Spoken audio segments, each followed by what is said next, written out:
Hi, everyone, and welcome to the 50 podcast. If you've been here before, thanks for coming back. We really appreciate it. If this is your first time, I'm Thomas Baker, and my co host is Randy Shrewsberry. We're both former police officers who sort of apply a critical lens to issues related to the criminal justice system. We try to have an ongoing conversation on the podcast about the system and the reform that's taking place. And the people who are behind that change. So the activists, authors, practitioners, academics, and people who are subject to the system, people whose lives have been impacted by it, all with a focus on the problems that we're facing as a society, and then some of the things that we can maybe do to make things better for everyone. So on this episode, Randy and I, we're going to have a conversation about the lack of national standards for police officers in this country. There's just no sort of centralized system in place that dictates how police officers should be trained. Sorry. We also talk about risks that police officers face that are very real, but where the training is not really in place to prepare them for those risks. So things like COVID-19, PTSD, suicide, and these other risks that they face that are very real, but they're not emphasized in training regimes.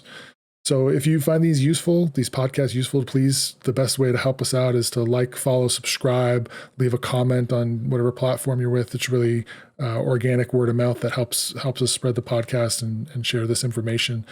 And without anything further, sit back and enjoy. So previously, we've talked about it a few times now about this idea that there are just some states that don't require any training in order to start working as a police officer. And then there's like a huge amount of variability in how police departments around the country, depending on the state, depending on the jurisdiction within a state, that the way they train their police officers and the standards they make them live up to. You talk a little bit about this goal you've laid out of starting to track how states train their police officers and what the standards are. Sure. So, and I'll back up to say that I'm asked very frequently, like, who's really giving adequate training? Like, who's doing it right in the United States? And the answer is no one. But there are, to your point, there are those that are doing at least better than others. There is the best of the worst. So, our organization looks at two major metrics about training. Number one is, are police officers required to work, or I'm sorry, are police officers required to be trained prior to going to the academy? And shockingly, 37 states in the U.S., so over half of them, allow the police to work before they go to the academy, which is shocking because this isn't replicated in any other profession, especially professions for which have life and death implications. So I always say this: is think for a moment that you are going to the dentist, and as you sit in the dental chair, the dental assistant, setting aside the dentist, but the dental assistant is saying, "Oh, I'm going to be going to dental assisting school next year." Not for a moment would you let them, stick something in your mouth. You'd get up and leave. If you went to your doctor, same thing. If the medical assistant or the nurse came in and said, "Oh, I'm going to be going to school in a year from now," once again, you'd get up and leave. But the problem, and actually, let me take it one step further. And we're going to talk about this when we talk about the number of hours police are trained. But the very common comparison is about cosmetologists or hairstylists that are required more training than police officers. But let's take even that example. Unless it was a family, friend or family member who's cutting your hair, if you went to the mall or you went to a salon and sat down, and the person who's getting ready to cut your hair says they're going to cosmetology school next year, but they hadn't done anything yet, or someone just kind of showed them a little bit around, once again, you'd get up and leave. There's no question that about whether or not most people, if not all people, would be willing just to sit there and be worked on in any of those examples without a trained professional doing it. It's part of being a professional is that you have a shared set of standards that you all have been taught to adhere to, and some basic training and skill set that you bring to the jobs. Like exactly, and that you've been tested on this as well, right? So not only are you exposed to that training, but there's some independent arbiter that is ensuring that you've made it through these battery of tests that show your competency. And it's usually also because we've experienced what can happen if we don't have standards. So there's some problems that are being addressed, like with cosmetology, like with hygiene and things along those lines. You need to make sure that people aren't getting people sick, because we've shown that if you don't train them. So it makes sense that in policing it would be the same, that you would have the same thing needed. Absolutely, but here's the paradox that we're in with policing, with untrained police officers. If you live in one of these 37 states, hold on a second. I don't know what happened there. Yeah, We'll have to edit that out. That's fine. That's no problem. You got really small. Was it anything I did, was it? No, I don't think so. I think it was, I didn't do anything either. It just, it must have been something, to do, like the signal got interrupted or something. I'm not sure. So let's, okay, 3, 2, 1, and get back to it, and then we'll edit back together. So imagine, before we do, just to make sure, did I size you right? I don't think I sized you right. I look a little large, I think.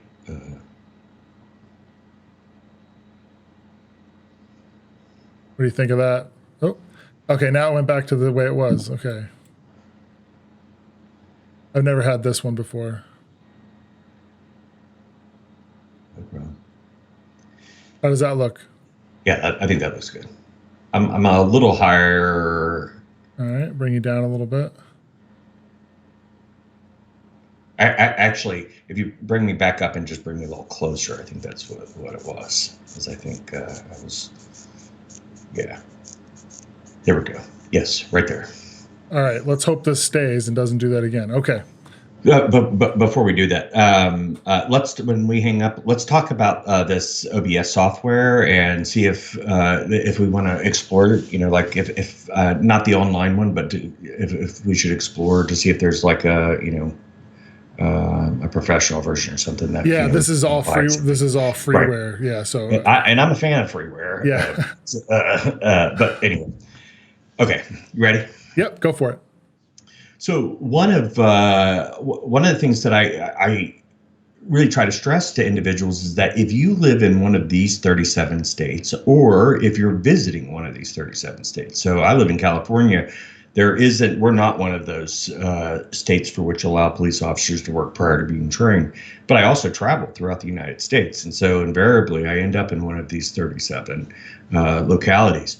But imagine for a moment that you're driving down the road and you look in your rearview mirror, red and blue lights are flashing. The officer who comes up, who is armed, who has the ability to kill you, who has the ability to arrest you, who has the ability to do an asset forfeiture of your vehicle if he believes that car has been a part of some sort of criminal activity, which will be a whole big discussion we have some other day. But you have no idea if that individual is trained. You just don't, because they're dressed identical. There's nothing on their uniform that says, I haven't been to the academy yet. So therefore, you don't have the ability to be able to drive off, right? Just like the cosmetology example, you can't be like, well, I want someone else, or, leave and then come back at another point.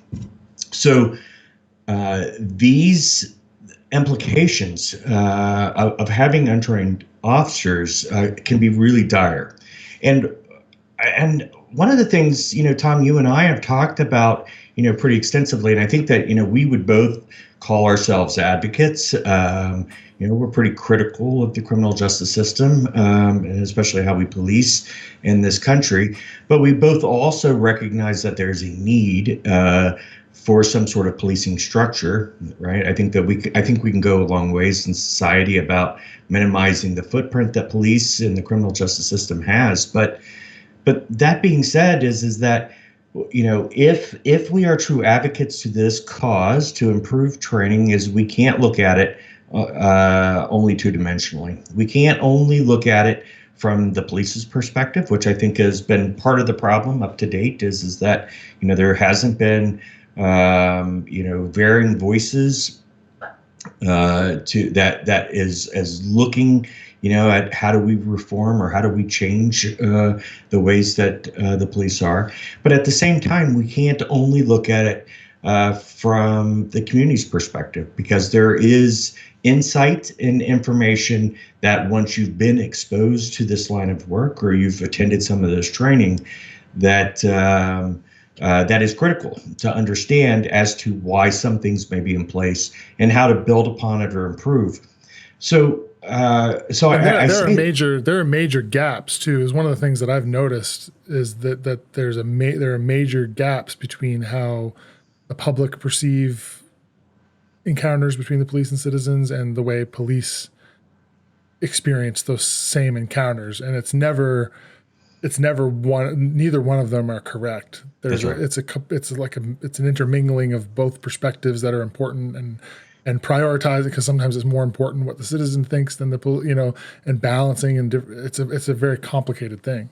And you're absolutely right. And we know recently that you came under a little bit of fire on a comment on Twitter that you had made about how quickly an event can happen and whether or not an officer is able, to have time to give warning before use of force. And the criticism came, I think, basically from from this kind of knee-jerk reaction of not really understanding, what it means to be a police officer. Yeah.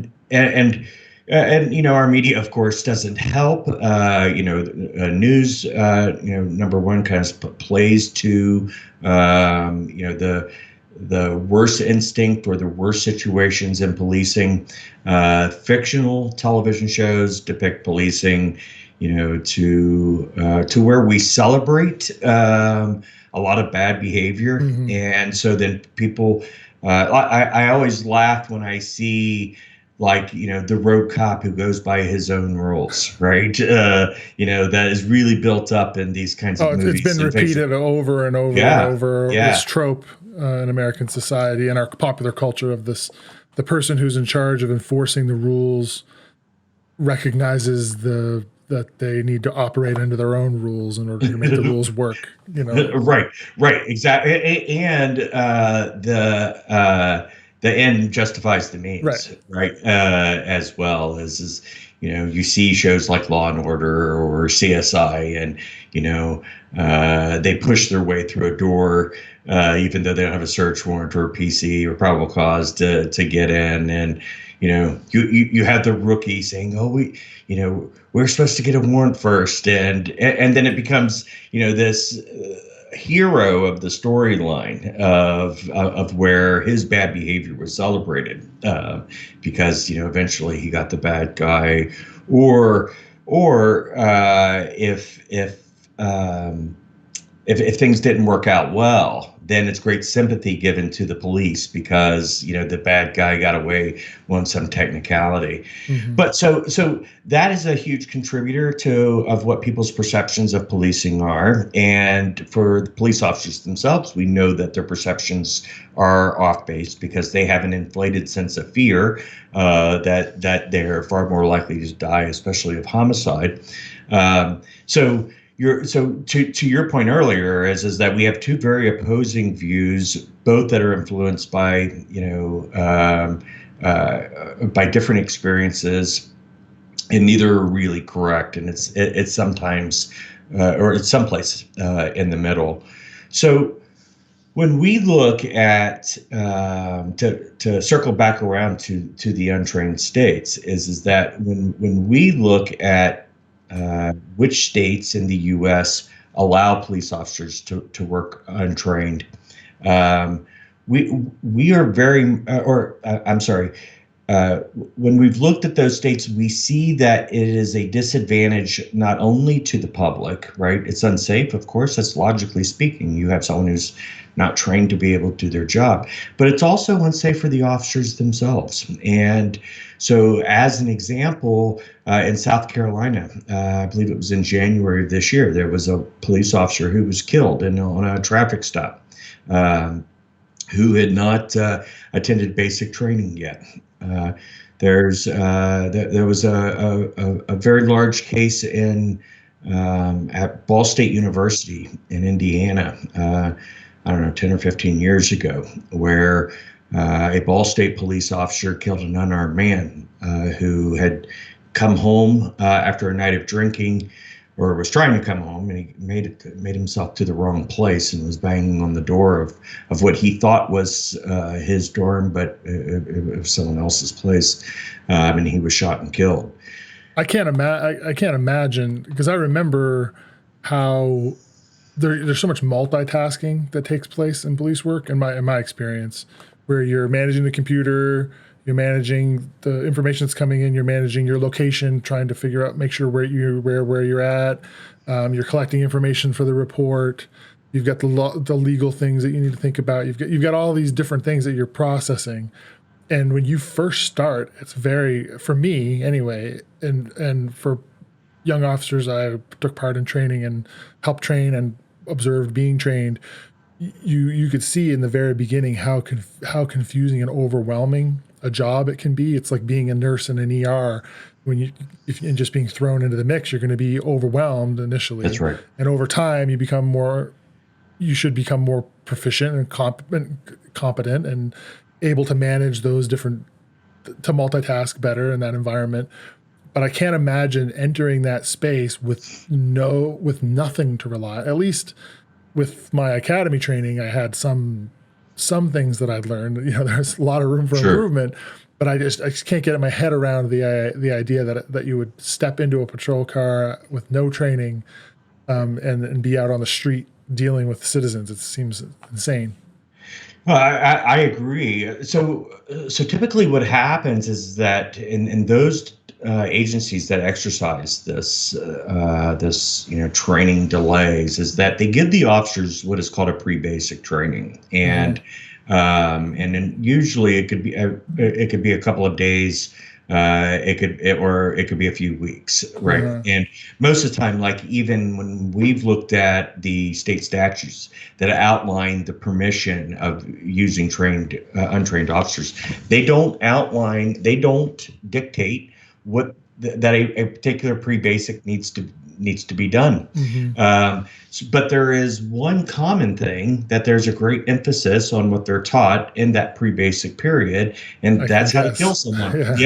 They brush over the law, maybe some constitutional law, maybe CPR, first aid, but overwhelmingly what they're teaching people is the fundamentals of deadly use of force. And this is an age. So basically, it's an agency in a state where this is permissible, and they're waiting for a slot at the academy, but they need to put a body somewhere. So they have an abbreviated training that they put on themselves. Is it that they put it on themselves? And right, they may or may not, and then they send them out on the street. So there could be something, but it's very abbreviated. It's just getting bodies in the seats, basically.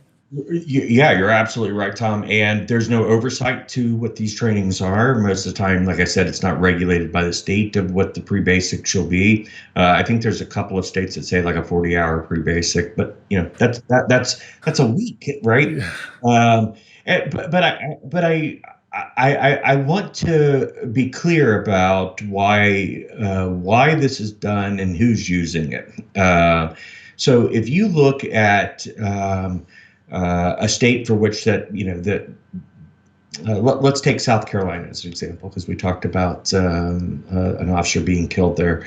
There's a handful of pretty major agencies across the state. There's Charleston, North Charleston, Columbia, Lexington, Spartanburg, a few other cities that are major departments. Some of them may run their own academy, or it's an agency that has a lot of officers for which they can absorb any turnover or any vacancies that the agency may have.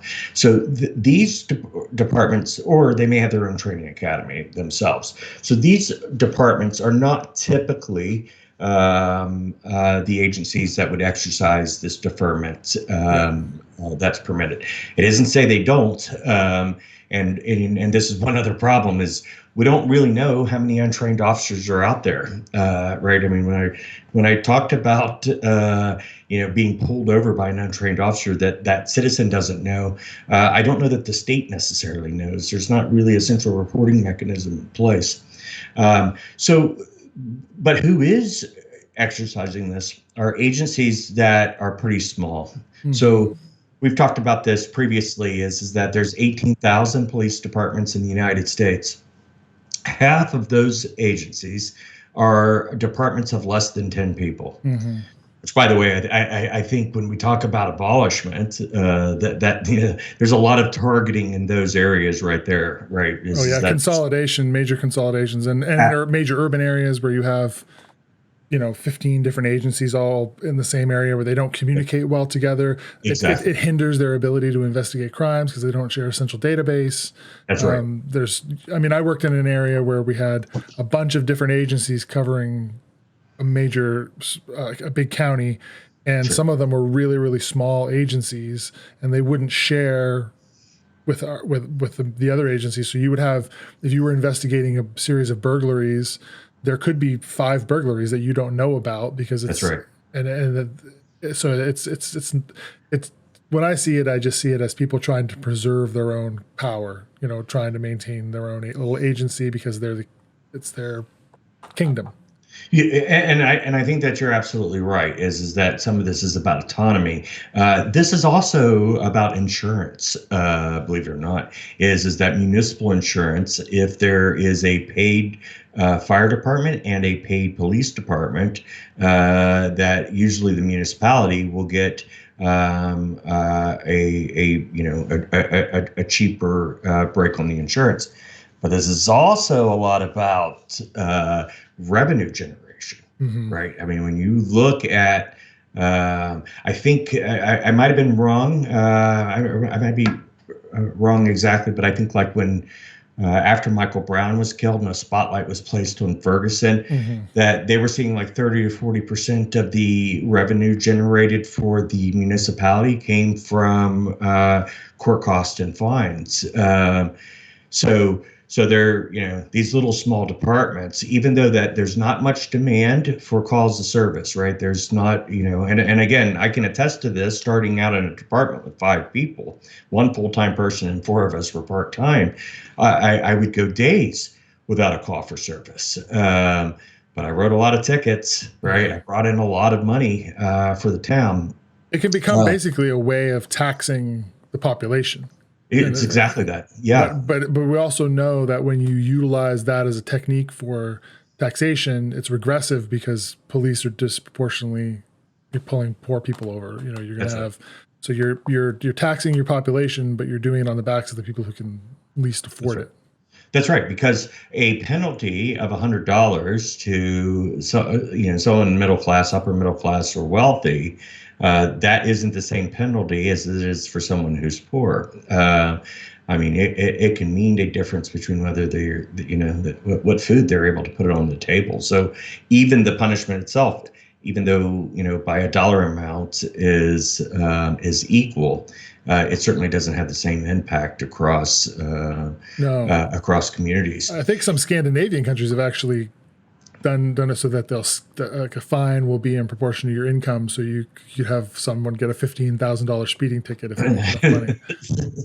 I think the upper class there'd be a lot of fighting going on for that. But I agree with that. I mean, and I know we're kind of shifting gears a little bit, but I saw that the Purdue Pharmaceuticals, the Stackler, I think, Sackler. Sackler family, pled guilty without admitting wrongdoing. I don't know how you do that, because that doesn't normally happen. Don't try to understand it. That's the rules for the oligarchs. We don't have to worry about those rules. Yeah. And they paid $12.5 million fine, which is pennies compared to the billions that they've raked in. And look at the number of people that they're directly responsible for their death, not including the number of people who are incarcerated because of their actions, or the number of people whose lives have just been ruined. But so getting back to the small agencies, is that, so if I'm in a department, a town of 5,000 or 6,000, maybe 10,000 people, I have 10 officers, as an example. We're rotating them across 2 or 3 shifts. If we go down an officer, that's a pretty substantial hit. That could be 10% of the workforce. So what's happened is that because smaller agencies have a harder time recruiting, right? They're not able to offer the same pay and benefits that or upward mobility that a lot of the other agencies, large agencies can offer. When policing as a rule has struggles with recruitment, especially as of late, anyway, then filling in that gap, can be a little difficult to find an already sworn officer. Some realities is that very often is that when these small agencies do pick someone from a bigger department, sometimes it comes with problems, right? Is that, it isn't to say, that anyone who's working in a small department and was once, was in a large department is a problem officer. But normally you don't see that flow coming in that direction. Right. So then they have to hire folks who have not attended the academy yet, who are not state certified. And so there's a couple of obstacles that the department may run into. One is, when is the next available academy date at all? It could be in a month or 2 or 3 months, depending. Some states only have one central academy, so sometimes it could be a year before. So now you've got a body, you've hired somebody that passed the background investigations, can jump over a log, and has passed their psychological and their polygraphs, but they're not certified. And so you still have this gap, and you're, almost always in the patrol division, or where there may have been 2 officers working. Now there's only 1, which they view as, an officer safety issue. Or in those departments for which that officer may be the only officer on duty, now they're forced to either pay overtime, or they have to pay for some subsidies to, like, a sheriff's department or a state police to help to balance those costs. So that's the premise behind why that this has been allowed, is that there needs to be kind of this stopgap measure. And I'll put it in this term: too bad, right? I mean, there's shortages in lots of really important careers, right? There's shortages in nursing, but that doesn't mean they're going to hire me, right. To be standing next to an ER doctor or a trauma surgeon, handing him utensils that I have no idea what they are. Is that, yes, that means you might have to pay overtime. It may mean, but I also think that it can be a moment of reevaluation of are they needed in the first place? Some for sure, right? I mean, even I've worked in not the first one, but I've worked in small geographical areas that needed we were shorthanded, or officers, if one was down or one was out. It had a huge toll on, like, calls for service or responsiveness or officer safety as well. But the idea that the public would be safer, and that other officers would be safer, or that individual would be safer by having someone untrained versus not, I think lacks any really kind of credible argument, and really justifies against common sense. But I'd like to take it a step further and say this, is that if that is true, if that's what your argument is that, so by the way, in these 37 states, one is Hawaii, which has no state mandated training requirements at all. The city of Honolulu or Maui, maybe some other agencies do, but from a state regulation, from a labor regulation, there's none. So out of the other 36, the range is like 3 months to 2 years, and all of them have it can be, you can extend it out further. So Mississippi, as an example, is 2 years, but it can be extended another 12 months. So for 36 months, an officer can work prior to going to basic training. Then there's a couple of states that say the next available academy date. Next, right? I mean, that could be several years. Yeah. I mean, it could be 5. We don't know, right? It depends on the amount of turnover. But the average is a year, right? So I submit this challenge is that if there are police agencies for which they say that this is critical, that an officer needs to be working prior to being trained, and it still remains safe for the officer, it's safe for the community, and no adverse impact is held by that, then what is that saying about the training itself then? Right? Yeah. Right. Definitely. What other job can you go work without going to, I mean, ask yourself like how well you would cut hair without being trained, right? Or how well would you be able to? I can give a buzz cut, and that's about it. Exactly, right. You could do something that is extreme, right? So kind of like shooting, right? If I were a nurse, I could get CPR, I imagine, or after a bunch of tries, I imagine I could find a vein if I was trying to run an IV or something. So I think that there are arguments that this is a public safety issue. It's illogical. Yeah, it is. Make any sense. Right. Yeah. No matter how you twist it or move it around, it doesn't make any sense.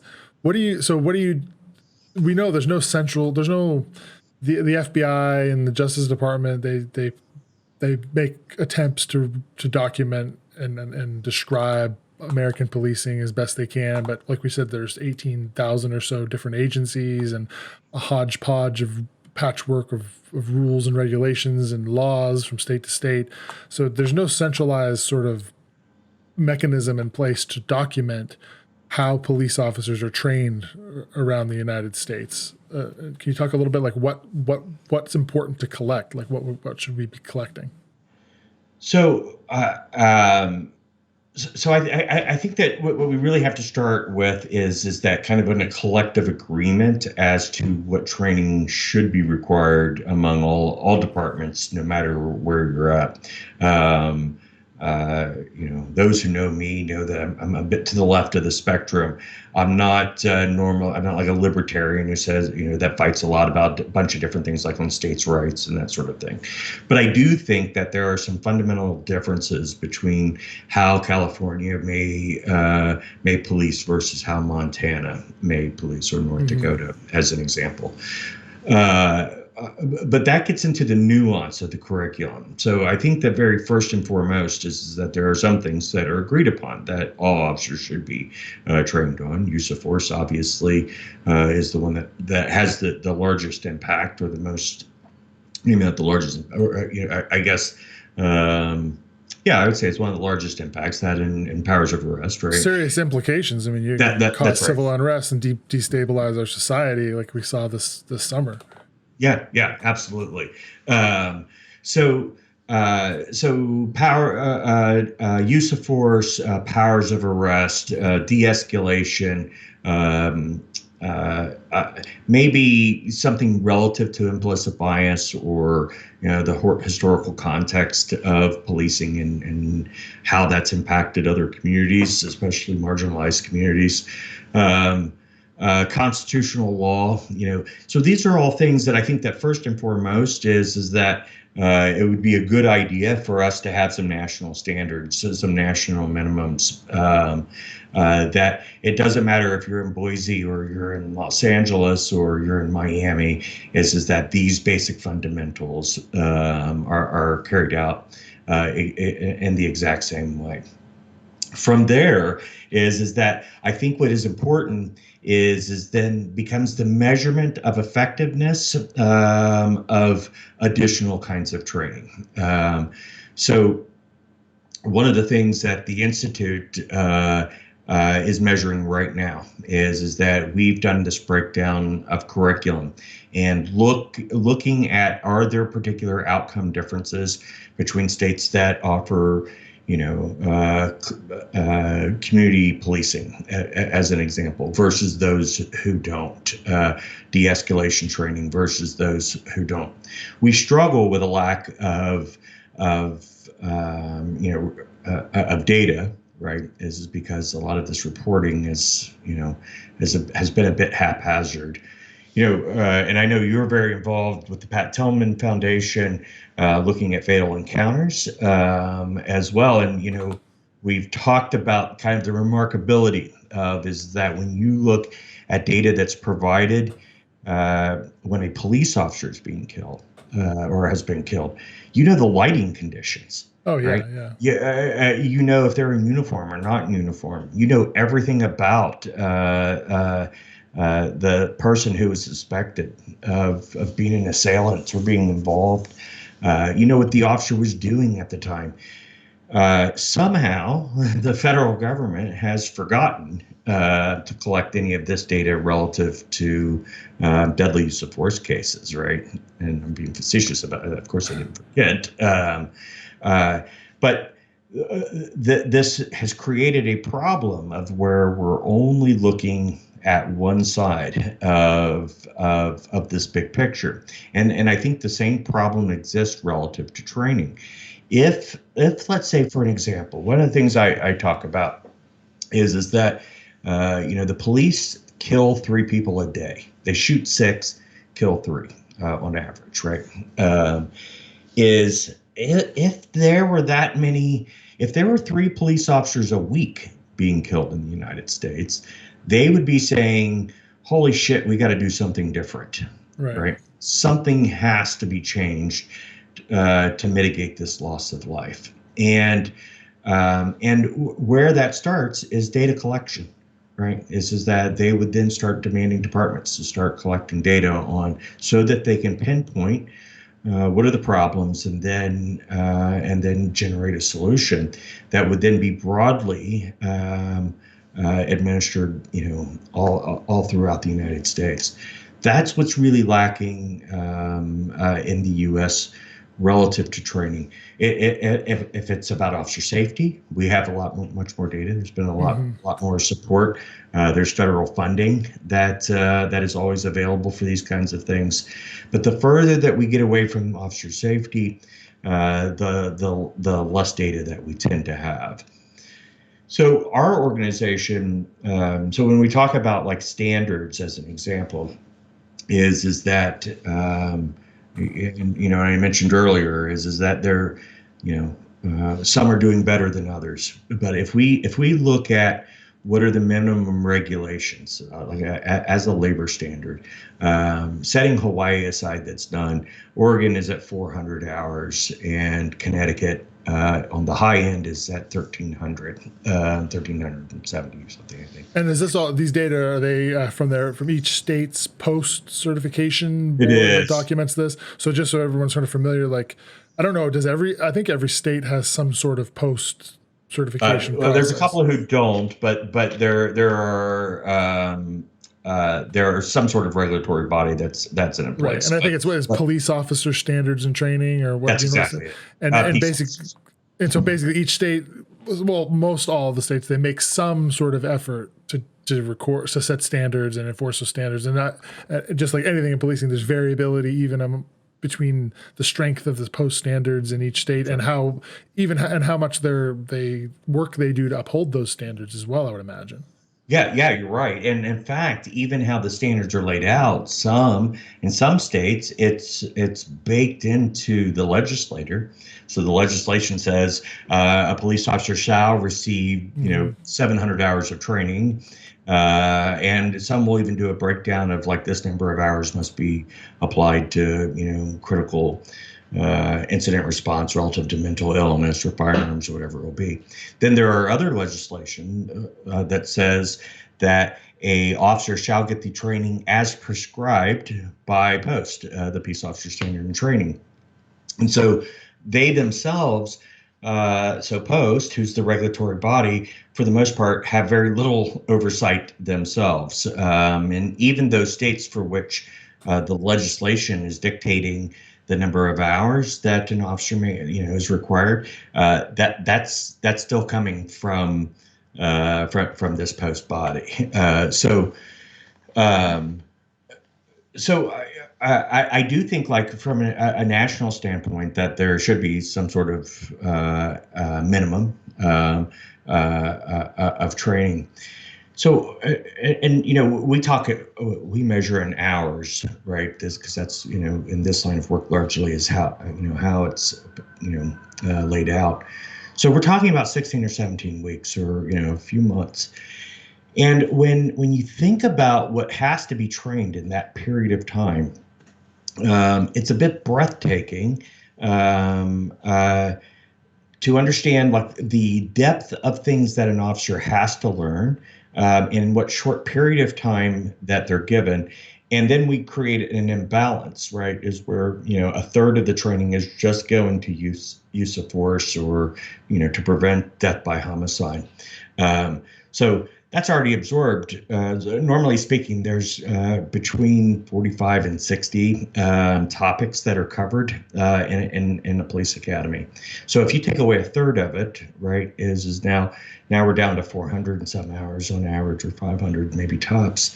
To cover all of these other really, really critical topics. And, I think, for those who haven't listened to a previous episode, I always like to highlight that criminal law is really this big one that that officers spend so little time on when it's in the name, right? Law enforcement. Yeah. Right. So constitutional law, federal transportation law, state traffic laws, local law and ordinances, civil liability and torts. And that's normally done in about 6 or 7 class days. Which is impossible. Right, Anyone who knows, if you know anything about learning, you can't cram that amount of information into that period of time. That's right. And so the big issue becomes is that they just simply, as well intended as they may be, they just simply don't have enough time, to get the training that they need. The same thing that we see like with use of force is that, do I believe that officers should spend less time on use of force? No, not necessarily. But they need more time in order to balance it out. Right. And, is that why is there 240 hours on average relative to use of force and maybe 8 hours on de-escalation? Because it's obviously just not nearly enough. I mean, it's so obvious. I mean, there's so many things you need to learn. Like when I was talking before, the multitasking, there's a lot to do that job without being a disaster. It's difficult. There's a lot of things that you need to learn and a lot of things that you need to keep in mind if you want to do a decent job of it. I mean, that's right. You can need some. So basically, what you're saying is that right now you're working with the existing information. So it's like post data, but what you're calling for is something where the federal government puts pressure to have some national standards. And I know some people are listening to this right now and they're saying, well, you can't. The government doesn't have that mechanism in place to make those rules. But I think I always think of is the drinking age in the United Sure. States, the 21 years old, where it's not that the federal government comes and passes a law saying you need to do this. There's pressure that there's That's right. power that the federal government can exert over the states. And if I'm a state like Alabama and I want my interstates, or I'm in Illinois or I'm in Alaska or wherever, and I want my interstates to be funded, which if That's I'm a right. politician, I need that.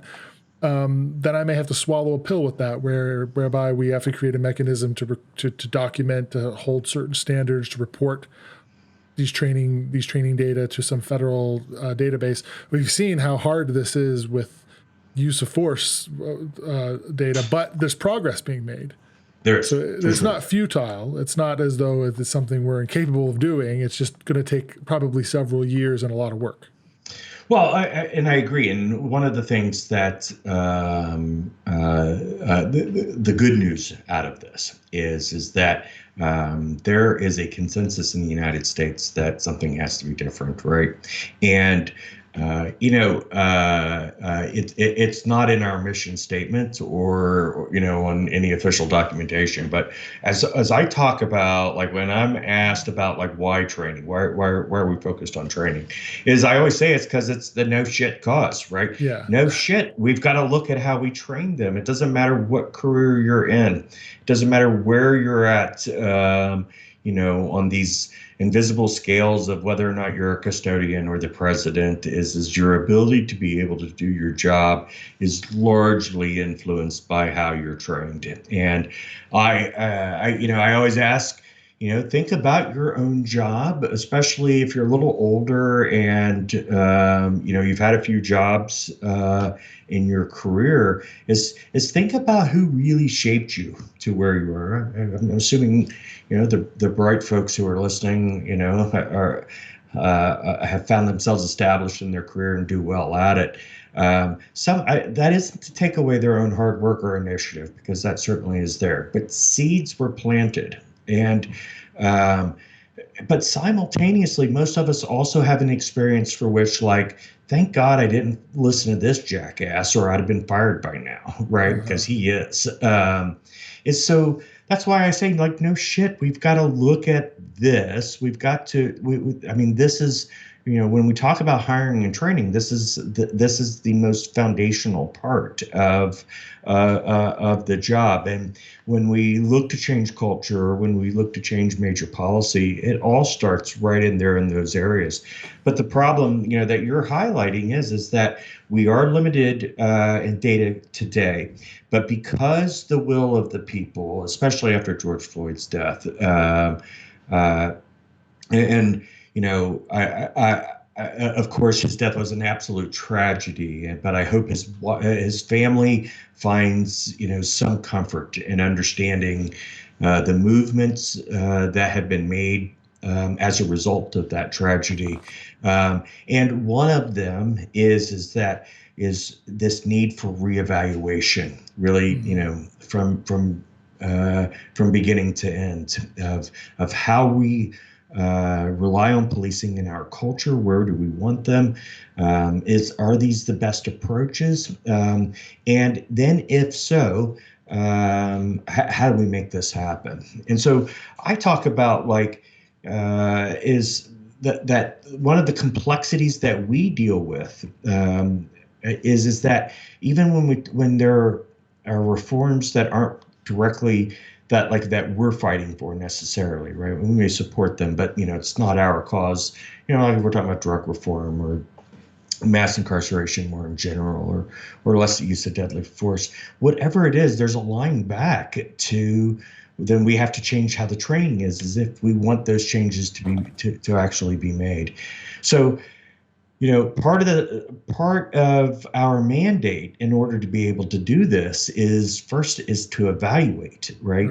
That's the most critical thing. I can very, ignorantly sit back and just be critical and say, well, they need more, implicit bias training, as an example, right? That seems logical, but I don't know that it's rooted that there's scientific evidence to say that that is what's going to get us out of these problems, or how much of a major contributor that would be in resolving some of these issues between the community and the police. So the only way that we're going to be able to do that is to enact it and measure it, make adjustments and remeasure again. So like, to get to that, but before we get to that, I just want to say, just to make a comment, something you mentioned, this idea that all of these facets of the criminal justice system, they come back to this idea of training.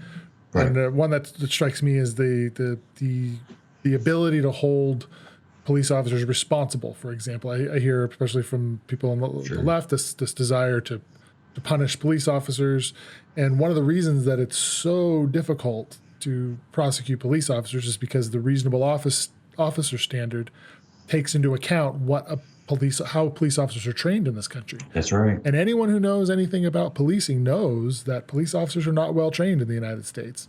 And then when it's time to hold them responsible for their actions, that is part of the decision-making process. Well, what type of training do police officers get? How well equipped should they be to make decisions under stress?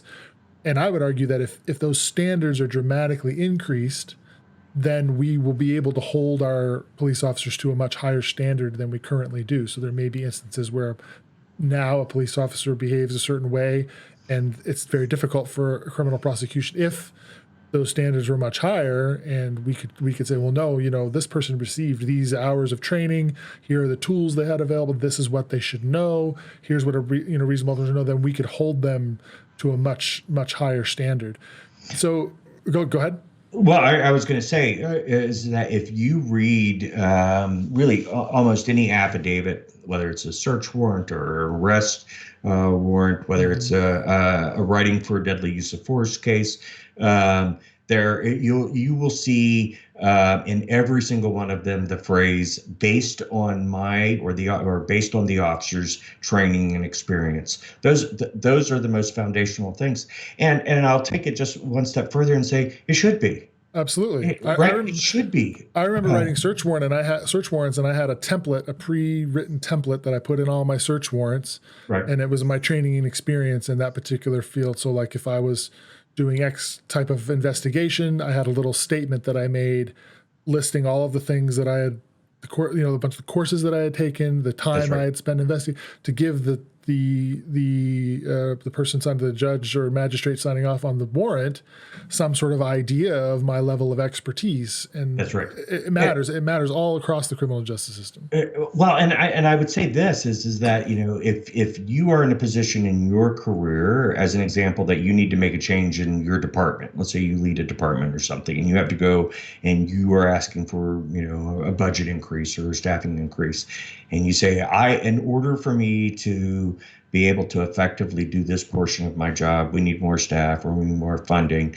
You're not saying it, but you're saying, but it's implied that you are coming from, or you're offering this advice or these recommendations because it's based on how you've been trained and what your experience of the job is. And so we all do that. We all say, we just don't say it like, as a legal standard. But we all say, based on my training experience, this is why we need to do, function X in our job. Here's the problem is that we have accepted pretty blindly in this country that based on that training means that number one, it was adequate training, that number two, that training was scientifically sound and peer reviewed. We have assumed that it was long enough, to cover the complexities of whatever the topic is. And as we start pulling away threads, as our organization really diving into it, to what does that mean based on your training, then we find that there's a lot of holes there, right? If you understand that, most homicide detectives will have started with a 2-week training program. They may have gone to 2 or 3 more of those. So collectively a month of training, right? Then all of a sudden, that based on my training isn't as solid, and we say we want it to be, right? Is that if you have to kill someone, um, or if you have to strip someone of their freedom, we want it to be because you have been given an adequate and scientifically based amount of training that that that it is that, or that we're all comfortable that that's the right decision. Right. But unfortunately, that we're lacking that at this point. But the fight continues. So to get there, so we're collecting these data. It's, how are police officers trained? We're using sort of a hodgepodge of data now. We're hoping the data improves. What are the outcomes that the Institute would compare? So would analyze. So what police outcomes are you interested in analyzing? And then saying, does police training improve or degrade police's ability to do X? What are we going to be looking at? Sure. So one of the things, but before I go into that, is I will announce that in 2021 the Institute is. I'm going to say that again. We'll edit that down. That something happened.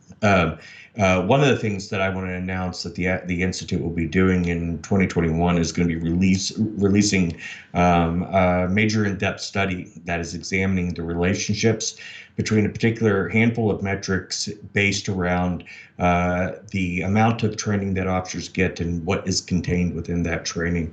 And the study isn't complete yet, but we are seeing that there are a lot of relationships between the quality and quantity of training versus things like police officers being killed. How safe are we making it for themselves?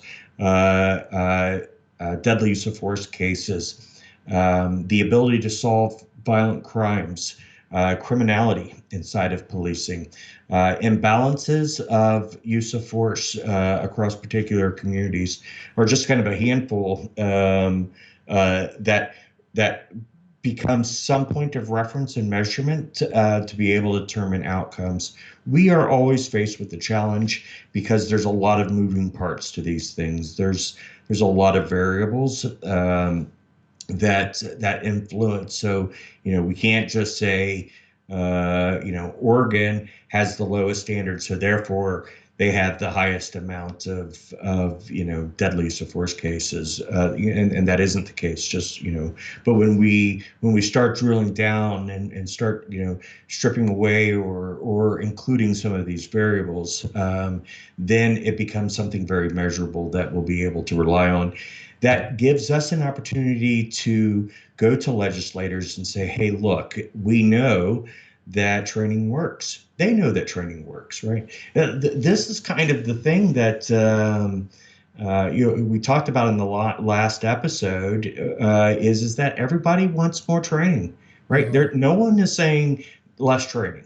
Yeah, no one thinks that's going to be a good thing. No, even people who are opposed to policing, who think we need to get rid of policing, I think that even they would agree that there would be a process involved in reducing the amount of policing. And while you're reducing the policing, you still want the people who are given that amount of power to be controlled. I mean, that's what training is about, is controlling the behavior of employees. Absolutely.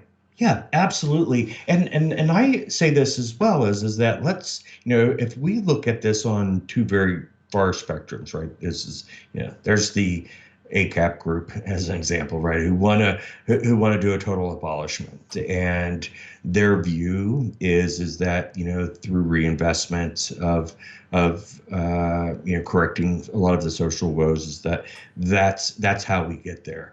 And I don't disagree with a great deal of what they're proposing. But number one, that's going to take some time. It's an intergenerational project. It is for sure. And then on the far other end, right, is like where we see kind of like the staunchest of some of the police union, mouthpieces, who view that the police should have even a more critical role in our society, or a heavier footprint.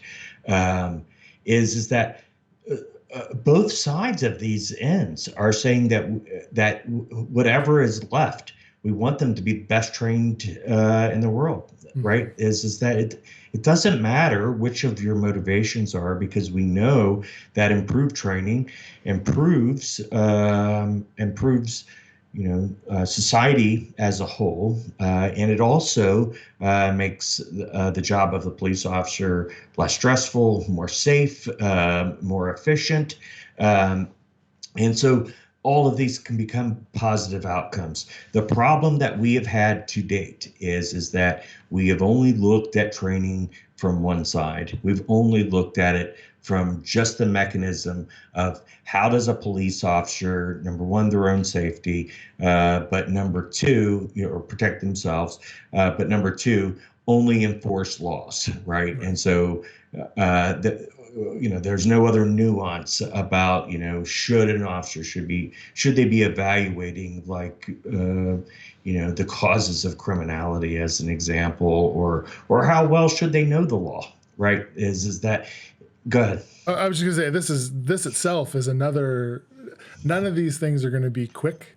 So Right. like the process of learning what works is That's going to right. take a long time because we're starting like what you talked about is we don't know what works really. I Right. mean, We don't. there've been some training there's been some training evaluation, but really what we need is we need a huge data set. Really does a good job of describing policing in America and its training over, and that we need that to be collected over an extended period of time, so That's that right. we can. So like the initial work that's being done is great in that it starts the ball rolling and it gives us an idea of, oh, this looks like there's a strong association here, strong association there. But to really dig into it, it's year after year collecting these data and then seeing, like, Utah, whatever, state X makes changes in the way they train their personnel, and then following that, seeing a change in some outcome, like officer involved shootings or solving violent crime, whatever we're measuring. So it can be a little frustrating for people, I think, because they want this to be fixed, Yes. but it's such a it you if you take 300 years to create a problem, I don't Right. think you can fix it in a year. Well, and one of the things, like, even like, if we take a topic like the war on drugs as an example, that the way that we enforce drug laws, has been largely starting in the 1970s, or maybe late 60s, early 70s, and then ramped up in the 1980s. And so we have about 30 years, 30, 35, maybe even up to 40 years of data that we can look at. But it's been about 20 years ago, right? We see organizations that have been popping up and start really diving into the efficacy of how we're dealing with the war on drugs. And so these really major changes that we're seeing, like we saw back on election Oregon. day, right? Oregon with the decriminalization, but it was in seven different states. There were drug changes to drug laws, and they passed in every state. And that meant, really, there's been at least a 15 or 20-year fight. So it was 10 or 15 years of collecting data to say, like, holy shit, what we're doing isn't working, right? And because think about, like, who supported a lot of these draconian drug laws, right? Like John Lewis, who passed Mm-hmm. this year, a major civil rights activist. He supported like mandatory minimums or this heavy enforcement on drug laws, and then after seeing data and after there's been some time for analysis, then he was clear that that was misguided. And so a lot of other organizations or a lot of other causes have been able to build upon that initial 10, 15, 20 years, and really still continuing today, of data collection and analysis. With police training, it's just never happened.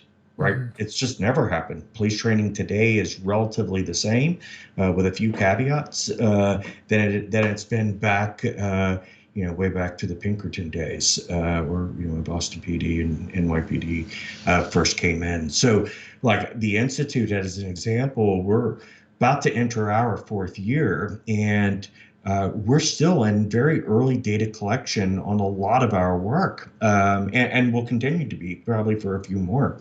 It'll always feel like you're just getting into it, though. Yeah, because and that's the other thing too is that you uncover one stone, and then something else pops up behind it as well, and we're like, oh shit, if we're going to be honest about our evaluation, that if we're going to look at A, then we also have to look at B and C, and that slows down that progress, but I assert that that's the necessity that has to happen. Yeah, I mean, I think American policing is a lot like it's like a tanker, a gigantic ship, and it's going to take time to redirect its course, to change its direction. But we're kind of at the stage where we don't even have control of the rudder fully. Right. We need to do the work that's required to build control systems, and that's still underway. So it's going to take a very long time. One problem let's just say a problem is one of the good problems that we have is that when we start talking, time flies by. So I can't believe how quickly our hour has gone here today.